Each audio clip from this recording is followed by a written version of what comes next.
Muy buenas tardes, le damos la bienvenida a esta nueva actividad del Festival de Coros del Fin del Mundo. En esta oportunidad, junto a Marián Rosa Montagud, quien es directora de la agrupación Armonía del Parnás de Valencia, España. Bienvenida, Marián, un gusto tenerte con nosotros y en esta edición tan especial. Muchas gracias. Aprovecho a contarles a quienes están mirando en este momento que vos sos una música en realidad muy versátil, ya que te dedicás a la interpretación musical en varios géneros, ¿no? Y que ya conversaremos acerca de eso, y que también realizás trabajos de investigación musicológica. ¿Quieres contarnos un poquito más acerca de tus actividades para conocerte? Por supuesto, claro que sí. En primer lugar, también quisiera saludar a los espectadores que se interesan por este tipo de actividades de difusión que creo que son importantísimas en el campo de la música. Bueno, pues en el tema de la investigación, digamos que tengo como dos vertientes. Una sería la interpretación de música antigua con instrumentos históricos y la recuperación de patrimonio musical español. Y otra sería pues la música de mujeres compositoras. Digamos que esas son las dos vertientes y también me gusta relacionar las dos con la búsqueda de nuevos públicos. Pienso que la gente joven la tenemos que involucrar en el campo de la música culta y es una tarea que nos toca hacerla a todos. Totalmente. ¿Sabes que algo que me parece interesante de tu labor musical es justamente esto que acabas de nombrar, ¿no? Digamos que parecen cuestiones antagónicas quizás a priori, pero por un lado dedicarte a realizar música antigua y por el otro lado estar indagando en las producciones novedosas. ¿Sentís que algo conecta ambos extremos? Pues la verdad es que sí, que está muy, muy conectado, porque la música antigua te ofrece un papel, una pauta, una idea para que el artista termine de crear esa idea y le dé forma musical. Hay una parte de creatividad del músico muy importante y digamos que la música contemporánea pues sería el otro reverso de la moneda, ¿no? Sería exactamente igual, un patrón, una pauta para que el artista o el músico práctico complete esa composición. Totalmente. Así que bueno, si te parece, vamos a enfocarnos ahora dentro de lo que es la temática del festival. Si bien es súper interesante lo de la música antigua, a mí me apasiona también el tema del repertorio del siglo XXI, ¿verdad? ¿Qué es lo que te moviliza a buscar repertorio nuevo así para expresarte vos artísticamente? ¿Cuál es la búsqueda artística que tenés? Bueno, básicamente, como te he comentado, se trata de recuperar composiciones de mujeres que han sido olvidadas, mujeres muy valiosas que han tenido pues que estar a la sombra porque incluso se ha visto mal visto que compusieran la profesión de la mujer dentro de la música, pues quitando a lo mejor más del tema de la interpretación, pues no siempre ha estado considerado como se debía. Entonces, hay una gran cantidad de obras de mujeres del siglo XX y XXI que están por descubrir. Te tengo que decir también, Pablo, que aunque me dedico a ese rescate de composiciones de mujeres del siglo XX y XXI, no se trata del género contemporáneo, de música contemporánea, tal y como lo entendemos en el sentido de un lenguaje abstracto o poco o difícil de entender, sino que se trata de composiciones que tienen una normativa, digamos, dentro también de las normas clásicas de la composición.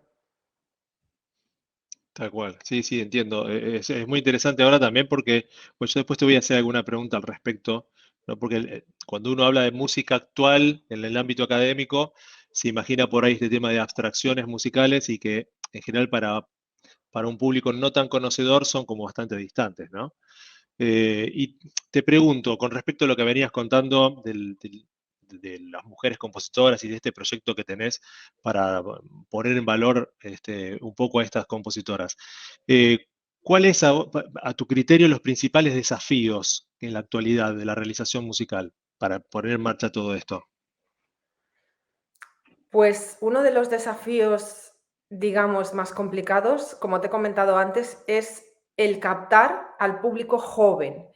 El Ujú. no quedarnos en ese público que ahora mismo tienen unas edades que superan los 50 años, que son los consumidores habituales de los conciertos, sino captar la atención a toda esa gente que no quizá no asiste a conciertos por desconocimiento, porque no ha tenido la oportunidad de escuchar y entonces cuando no pruebas algo no sabes si te gusta o no te gusta. Entonces, el gran desafío es conseguir que lo prueben, porque cuando lo prueban les gusta y siempre repiten. Totalmente. Sí, sí, sobre todo, digamos, pensando que bajo el rótulo de música, como lo que veníamos hablando recién, ¿no? Bajo el rótulo de música contemporánea, digamos, está un poco la fantasía de que todo el repertorio es más abstracto, que es un repertorio fabuloso, acaba de destacar, pero que quizás para alguien que se inicia en la música no es lo más adecuado, ¿no? ¿Qué opinas al respecto de esto, ¿no? ¿Cómo para captar este nuevo público? ¿Cómo haces ver que esta música contemporánea que vos ofreces es apta para que los jóvenes puedan acercarse? Eh, Hoy en día no podemos quedarnos estancados en el formato tradicional de concierto, porque es muy difícil a través de ese formato clásico de concierto que una persona joven pues tenga el deseo de acceder a un auditorio, pero con programas formativos, espectáculos didácticos y sobre todo interdisciplinares, mezclando disciplinas y introduciendo ese repertorio en otro tipo de actividades, como puede ser una obra de teatro, un concierto dramatizado, y sobre todo, la música gusta cuando se entiende. Y cuando digo cuando se entiende es cuando se sabe esa vida pues tan tormentosa que vivió el compositor o la compositora, cuando se crea una curiosidad y se crea unas expectativas de saber algo más de la persona que hay detrás de esas creaciones. También pienso que es muy importante dar a conocer al artista, al creador, para crear esa incertidumbre y esas ganas de ver qué obra hizo, ¿no? Sí, totalmente, totalmente. ¿Y qué estrategias recomendarías a directores y productores para continuar justamente expandiendo ese público, para llegar, digamos? Pues justamente, como te he comentado, es muy importante la parte atractiva también visual y en ese sentido el mezclar con otras artes escénicas, el darle una forma y no quedarse estático el músico en la interpretación, sino llevarlo un poquito más allá, conjugarlo con danza contemporánea, con música escenificada, con proyecciones, con actividades de contar y hacer conocer de algún modo lo que va a suceder, que no sea un aislamiento de que el joven va al concierto, ve algo que pasa ahí y no sabe nada de esas obras, lo escucha y ya está, sino que hay que darle toda esa forma para que se entienda en su conjunto y para introducir siempre el elemento visual es muy llamativo para los adolescentes porque, pues, desafortunadamente o afortunadamente, no lo sé, los teléfonos móviles nos hacen que miremos más que escuchemos hoy en día y sobre todo la gente joven está muy acostumbrada a mirar. Entonces, si a través de la mirada podemos captar el oído, pues utilizamos también ese recurso, claro que sí. Qué interesante, sí, totalmente. Es como poner un poco el formato del concierto en la actualidad de la mirada global que el ser humano tiene hoy, ¿no? De la cosmovisión, digamos. Hoy realmente estamos en un mundo sumamente interactivo, ¿no? Donde yo a veces me pongo a pensar en esas obras tipo Wagner, ¿no? Esas óperas de Wagner que duraban 6 horas. Creo que hoy es difícil, salvo alguien, como decimos, ¿no? Alguien muy especializado, por supuesto están los amantes de Wagner, son obras maravillosas, pero digo, es difícil captar nuevos públicos a través de un repertorio semejante, ¿no? Y el mundo de hoy demanda interacción, demanda, ya estamos viendo que también como la televisión ha perdido un montón de, como de rating, compitiendo incluso con los portátiles, con los ordenadores, ¿no? Donde uno accede a contenidos visuales de manera interactiva, hasta los juegos, qué sé yo, hay un montón de variedades. Me parece que el espectáculo, ¿no? Como vos bien decís, tiene que apuntar un poco a buscar a los diversos sentidos. Y bueno, creo que la combinación de artes, como bien citaste, es un elemento fundamental para lograrlo. Así es, Pablo. Y es más, en cuanto el adolescente o el joven accede a esa sala donde hay una actividad en directo, es sorprendente la capacidad que tiene de que ese espectáculo le absorba, le meta Mm. dentro. Es increíble, pero no es lo mismo el elemento en vivo, el ver al artista y la captación que haces del público desde que estás en una actividad en vivo a algo que está a través de una pantalla. El cambio es realmente enorme. Si consigues que ese público acceda a la sala y haces bien la producción, los tienes ganados. Totalmente, sí. Creo que la pantalla es fabulosa para transmitir un montón para mostrar, ¿no? Un montón de cuestiones, pero a veces me da la sensación como que la energía no logra pasar la pantalla. O no Eso sé de qué es. manera podría lograrse una cosa así. Y en vivo, digamos, se ve como que uno vibra con el músico, con el cantante, vibra, digamos, con el artista, ¿no? Cualquiera sea la disciplina artística que se desarrolle. Y eso en la pantalla es difícil de percibir, así veas una gran producción, ¿no? Este, es otro, digamos, el impacto que genera lo que uno puede apreciar de esa manera, es como un poco más distante y frío, si se quiere. Em, Así te es, hago, te hago otras preguntas que tienen también que ver con los temas del festival, ¿no? por Con supuesto. el rol de la mujer en este caso. Volviendo un poco al principio de la charla, que hablabas de mujeres compositoras, eh, para nosotros uno de los pilares fundamentales en esta edición es justamente destacar el rol de la mujer en la actualidad musical. Y acá te quisiera hacer un comentario que ya lo preludiaste vos un poco al principio de la entrevista. Muchas mujeres no han podido mostrar su arte a lo largo, a lo largo de la historia, ¿no? Y solo por el hecho de ser mujer, digamos.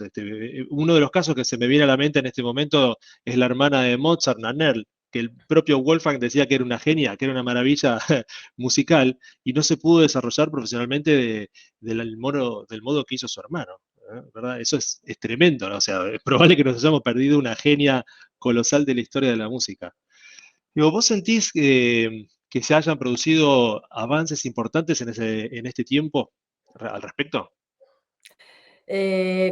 Sí, así es, Pablo. Sí que se han conseguido avances. El mismo caso que comentas tú, pues podría ser también el de Fanny Mendelssohn, el de Clara Schumann. Ha habido muchas Tal mujeres cual, así que no les han dejado o han tenido que estar a la sombra de y se ha exigido de ellas que se dediquen más a las tareas domésticas y a criar a los hijos que a la parte de creatividad musical, ¿no? Sí que es cierto que ha cambiado, aunque no lo suficiente. Es cierto que ha habido una evolución, que la mujer pues cada vez está ocupando más algunos puestos como el tema de directoras, de compositoras, que es un poco los campos más complicados dentro de la música clásica, pero pienso que aún queda muchísimo camino por hacer. Y también es muy complicado en una profesión como esta para una persona que tiene que viajar, que ser freelance, que ir a dirigir una orquesta aquí, mañana ya, pues tampoco todas las mujeres están dispuestas a sacrificar esa parte de vida familiar, de madres sobre todo, y lo tienen un poquito más complicado en ese sentido, incluso pues teniendo la oportunidad o teniendo el talento. Es una elección muy difícil para una mujer, mucho más difícil creo que para un hombre. sí, totalmente. Y creo que justamente ahí donde viene a cortar, digamos, con todo eso, la forma en la que se concibe el rol que se supone que debe tener una mujer y que se supone que debe tener un hombre, ¿no? Porque el hombre sí lo puede hacer de una manera más liviana, ¿sí? Y en algunos casos, en muchos casos hasta quizá descuidada, en muchos casos no, y la mujer de una manera por ahí en la que no se permite determinadas cosas, ¿no? Donde, digamos, si se constituye una familia en una relación equilibrada, como que los dos tendrían que poder eh, cubrir sus aspectos personales, profesionales, o sea, balancear un poco su vida de manera armoniosa, ¿no? Que creo que es un poco lo que se pretende cuando hablamos de igualdad en la cuestión de género, ¿no? Es así, pero es muy complicado, pero ya incluso muchas veces por una elección personal, porque la misma mujer quizá no quiere perderse la crianza de los hijos por estar viajando y es muy difícil llevarse a una familia detrás a todos los viajes y Totalmente. a todas las actividades. Entonces, no es una tarea fácil, no sé cómo se conseguiría. Es verdad que hay muchas más oportunidades y que ha crecido, gracias a Dios, la presencia de mujeres en importantes cargos y en ámbitos profesionales y en estos campos, sobre todo de dirección de orquesta y de compositoras, pero creo que todavía queda un largo camino por recorrer. Sentís que en este siglo XXI se ha avanzado más que nunca, ¿no? Sí, sí, se ha avanzado más que nunca. Se va avanzando y pienso que vamos por el buen camino, pero todavía es difícil el tema de la conciliación. Sí, totalmente. Creo que algo también importante, como en todo, ¿no? O sea, ya no es género, pero es el apoyo familiar también para Sí, estimular que esto suceda. Digamos, y teniendo en cuenta, sí, lo dificultoso que podrá acceder para una mujer a una posición de liderazgo, cualquiera sea su profesión, digamos, ¿no? Creo que el apoyo familiar también para permitirle, por ejemplo, este tema que vos dijiste que es troncal, si tenés una gira. ¿Quién cuida a los chicos? Bueno, pues si vos tenés una contraparte en tu familia que te ayuda, te apoya y te permite hacerlo, bueno, entonces ahí también esa mujer va a poder crecer eh, sin sentir, digamos, quedándose tranquila de que sus hijos están en buenas manos, que van a ser bien atendidos, porque creo que también ese juego ese pensamiento de la mujer tiene que ver con un rol también del hombre, quizás antiguo, donde no tenía el mismo compromiso que se supone que debe tener hoy, digamos, con esta conciencia más plural, ¿no? Donde el hombre también tiene que cuidar a sus hijos y no solo ir a trabajar. por supuesto. Ojalá, ojalá vayamos en ese Ojalá, sí, sentido, sí, Pablo, que ojalá, vayamos en ojalá que ese sí. sentido. Este, mm, Aprovecho también para preguntarte, en ese sentido, ¿cómo abordás el tema de género vos en tu música? ¿Qué aspectos, digamos, te parece resaltás o cómo lo trabajás? Bueno, primero, contando en mi equipo, por supuesto, con mujeres, porque mujeres las hay igual que los hombres. En ese sentido, no soy, no discrimino en absoluto, sino contando con el equipo de mujeres y hombres de profesionales que tengo a mi alrededor, que hay muchos. Y luego también, como te he comentado, reivindicando la obra de la mujer. En este caso, si me das la oportunidad, quisiera hablar de una compositora argentina que tuve la suerte de que, además de ser fantástica compositora, fue mi amiga. Tengo esa suerte, que falleció hace poquito más de un año, que fue Claudia Montero. Y bueno, pues recuperando su obra y la de muchas otras mujeres de América Latina, sobre todo, y España, es lo que me interesa. En el caso de Valencia, pues hemos reivindicado la obra de Matilde Salvador. En el caso de América Latina, pues la de Claudia Montero, también la de otra compositora cubana desconocida, María Matilde Alea. Y nuestra manera de reivindicar esa igualdad y esa parte es darle una oportunidad en los escenarios a un repertorio que luego te sorprendería cómo llega a gustar. Aparte, no sé si es una sensación mía, pero el ser mujer e interpretar obras de otras mujeres es como un lleno interior, como una posibilidad de expresión muy grande y muy enriquecedora.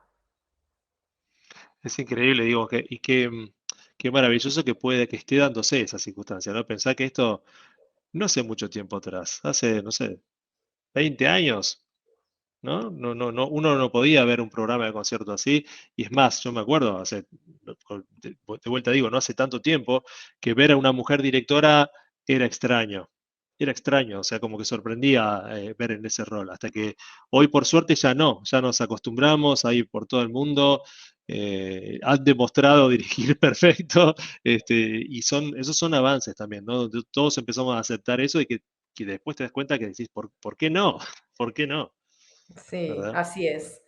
Mira hasta dónde llega lo que tú comentas del cambio que ha habido en este año, que aquí en Valencia, voy a contar una anécdota si me lo permites, Sí, es por muy favor. común las agrupaciones musicales, que son las bandas de música, que son agrupaciones de instrumentos de viento, que las hay Ujú. prácticamente en todos los barrios, en todas las localidades, y que la verdad es un germen de músicos profesionales, un núcleo que luego pues da mucha formación y mucha libertad. Pues yo recuerdo por los años 90 aproximadamente, que un día tenía mucho frío y para una actividad de la calle me puse un pantalón en lugar de la falda, que era lo reglamentario del uniforme.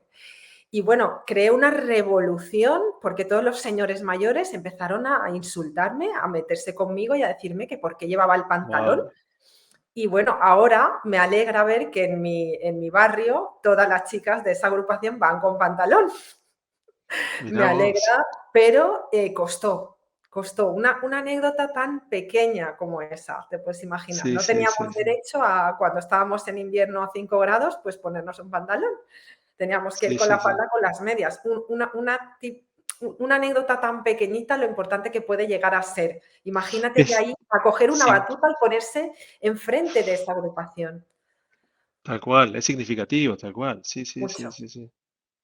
mucho. Wow, bueno, cuánto hemos progresado. Cuando uno mira la retrospectiva, digamos, en el contexto histórico, sí, es notable, digamos, en esta parte del siglo XXI, cómo se ha avanzado, sobre todo en estos últimos años, me parece, ¿no? Como que empezó a ponerse digamos, en la agenda el tema y bueno, yo he escuchado, qué sé yo, radios internacionales donde también contaban que por ahí, por el mismo trabajo, una periodista mujer ganaba menos que un periodista hombre. Hace poco, te estoy hablando hace muy poco, por el Mm, mismo trabajo.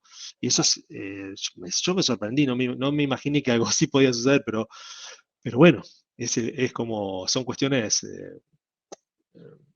ya paradigmáticas, ¿no? Ese es el colmo. Así que así bueno. es.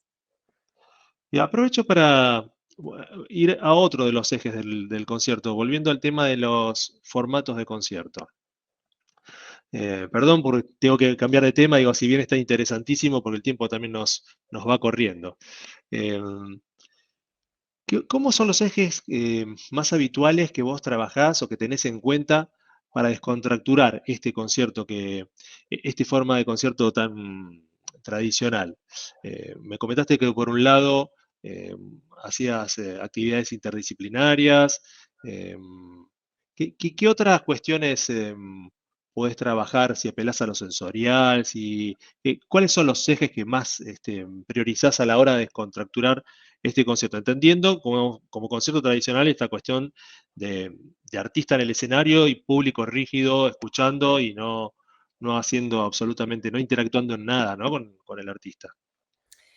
Mira, un elemento muy, muy sencillo, Pablo, y que funciona de maravilla, cuando el artista sale al escenario, normalmente sale y directamente se pone a tocar, a cantar, a interpretar la música y el público está ahí.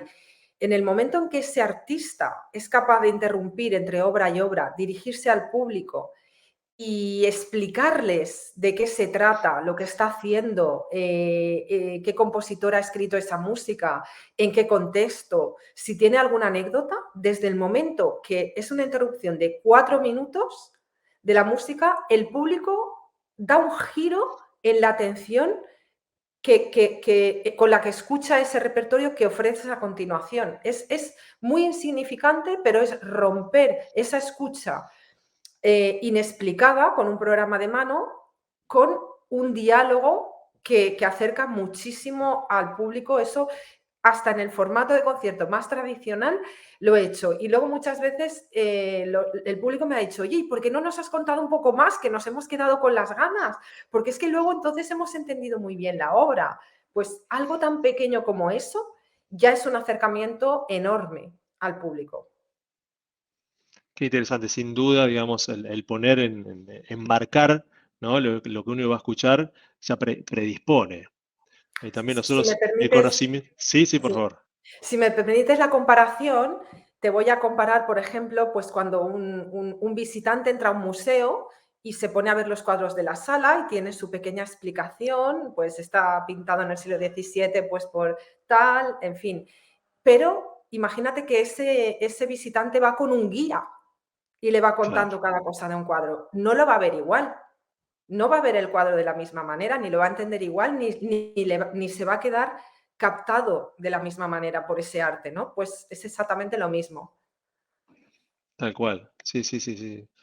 Em, ¿Y qué recomendación le darías a un director o productor también que quiera explorar estos nuevos horizontes musicales?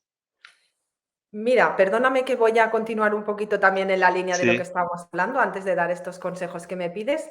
Otra de las cosas que está funcionando muy bien es relacionar la música con la gastronomía Mm, o los vinos.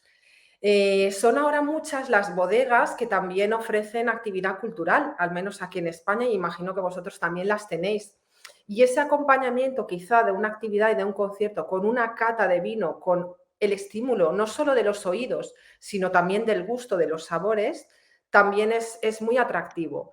Entonces, en la línea de lo que me has preguntado, un productor, un grupo, un músico, primero tiene que tener un proyecto sólido. Sólido me refiero que sea consistente. Uno no puede crear un espectáculo a base de una sucesión de obras musicales sin más, que no tienen conexión y que no tienen un principio y un final.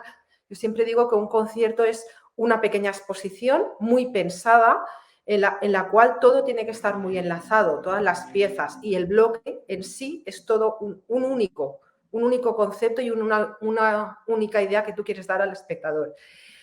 Luego tiene que tener calidad, has de ofrecer calidad en la interpretación, se tiene que preparar bien, buenos ensayos, buenos músicos, y con eso y muchas ganas por parte del intérprete, yo creo que el éxito está asegurado. Ya, además, si se puede añadir un añadido de los que hemos comentado, de una parte visual, danza contemporánea, proyecciones, actividades previas a los conciertos, pues todo eso.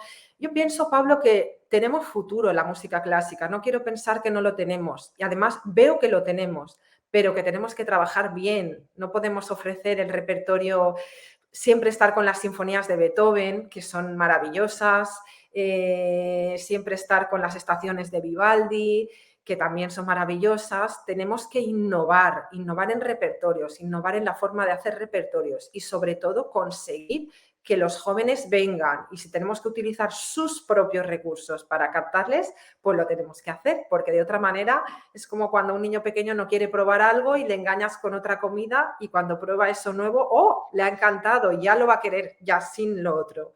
Pero primero tienes que conseguir que lo pruebe. Tal cual. Sí, sí, es cierto. Me quedé pensando con lo que decías de la cuestión sensorial, de la cata de vinos y de lo gastronómico. Digamos que Sí. el concierto tradicional como que conocemos hoy, digamos que me parece que es una producción bien del final del siglo XIX, principio del siglo XX, ¿no? O sea, la estratificación del concierto como si fuera un museo donde uno contempla la obra en silencio y uno casi que no participa prácticamente, sino que queda imantado con eso, y se transforma en como en en una cuestión muy pequeña al lado de la contemplación. Creo que no siempre fue así, digamos, ¿no? Desde que podemos estudiar la música bien antigua, desde la antigua Grecia, donde hasta cantaba el público los coros, este, Sí. ¿no? Hasta, no sé, también en Europa, varios siglos atrás, que también se podía comer, digamos, mientras uno veía Por una supuesto. ópera, a lo que se ha llegado hoy día, digamos que todo eso sería como pésimo en las conductas que uno se supone que debe tener en una sala de concierto.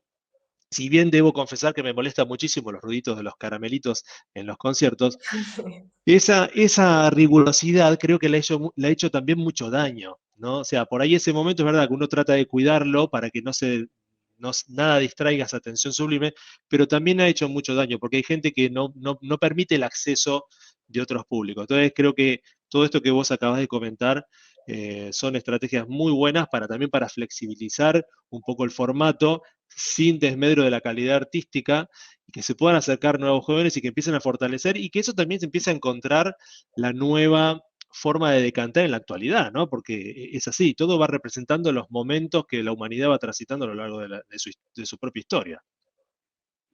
Así es, así es. Estamos condenados a morir, la música clásica, si no motivamos a las nuevas generaciones que Tal cual, vienen, y tendremos que hacerlo de algún modo, ¿no? tal cual. Sí, sí, sí, sí. Y en ese sentido, justamente te quería preguntar, ya también redondeando un poco la entrevista, ¿cómo pensás la música académica en el futuro? ¿No? Con todo esto que hemos conversado. ¿Y qué elementos consideras más importantes como para impulsar su desarrollo? La música académica del futuro, qué pregunta tan complicada. Pues mira, ya que has introducido el tema de la música contemporánea, la que hemos comentado, ¿no? La abstracta, la difícil de entender. Yo, para mí, eso ha dejado de ser la música contemporánea, porque se lleva muchas décadas haciendo. Yo voy a algunos festivales de música contemporánea y he escuchado algunas obras de John Cage, no sé las miles de veces, y me da la sensación que al final es una obra de música clásica más. Creo que el futuro también tiene que ser que en el escenario, si queremos llegar a esa parte de música contemporánea, tenga que haber un factor de creación en el momento. Porque si realmente estamos hablando de música contemporánea, para mí, desde mi punto de vista, eh, tiene que haber un factor en el que se esté creando algo nuevo y único que solo se va a ver en ese concierto, porque si lo vamos a repetir después ya no es una actividad única. Y si la música tiene un valor, es precisamente el ser única, en que lo que sucede en ese momento no va a volver a suceder jamás. Pero tampoco tratemos de copiarlo, sino creemos esa expectación al que acude, de decir, ¿y qué nos ofrecerán esta vez? Porque si luego lo va a poder ver lo mismo y escuchar lo mismo o muy parecido en el concierto siguiente. Y creo que es una parte importante, que justamente es uno de los valores más bonitos del jazz o de la música antigua, que a partir de esos patrones se pueda jugar, ¿no? Como ellos decían, y en francés, jouer, ¿no? Tocar es jugar, no un instrumento. Y creo que deberíamos ir hacia ahí, hacia romper un poquito más esa norma tan estricta de que lo que compone el compositor lo tenemos que hacer cuando ha sido así. Hay unas obras que están escritas todas anotadas, si el autor lo quiere así, pero tenemos que empezar a mirar a que el compositor tiene que darle una parte creativa, más creativa, para que su obra cada vez sea única.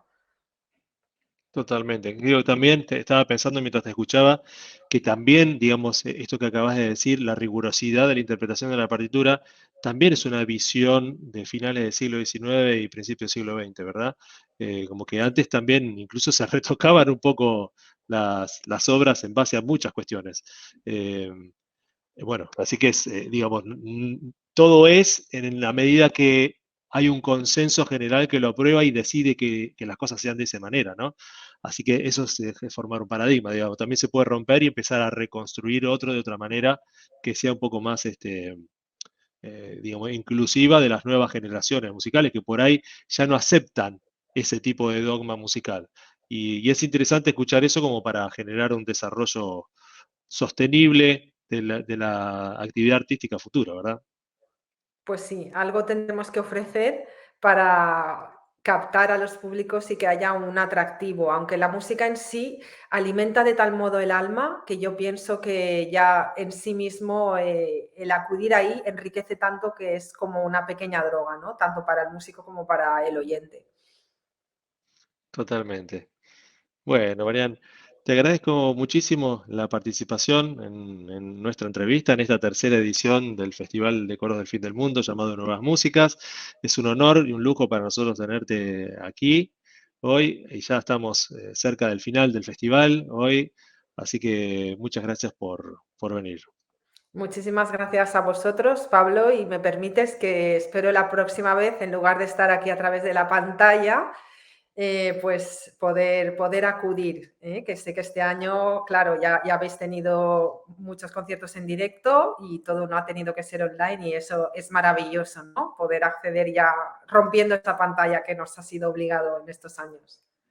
Tal cual, será un gran placer recibirte en Ushuaia, que traigas tu música, que nos quedó el proyecto del 2020 sin realizar, para aquellos que no sabían que ibas a venir a hacer justamente los 500 años del cruce del Estrecho de Magallanes, que por otro lado es el momento en el cual Tierra del Fuego adopta su nombre. Tierra del Fuego es un momento significativo para la provincia, y vas a traer la música de aquella época para compartirla con todos los fueguinos en un concierto maravilloso. Así que bueno, eso también nos queda en el tintero, quizá lo podamos desarrollar en el futuro. Así que un placer, Marian. Te esperamos cuando quieras, sos bien recibida en Tierra del Fuego y en nuestro Festival de Música. Muchísimas gracias y enhorabuena por el festival y por el gran trabajo que realizáis, Pablo. Muchas gracias, Marian. Bueno, los esperamos entonces a todos en un ratito nada más en el cierre del Festival de Coros del Fin del Mundo. Hoy, a las 20:30 horas, en vivo y en directo desde el antiguo presidio de la ciudad de Ushuaia. Allí presenciaremos un evento único, una transmisión histórica desde la ciudad más austral del mundo. No se lo pierdan.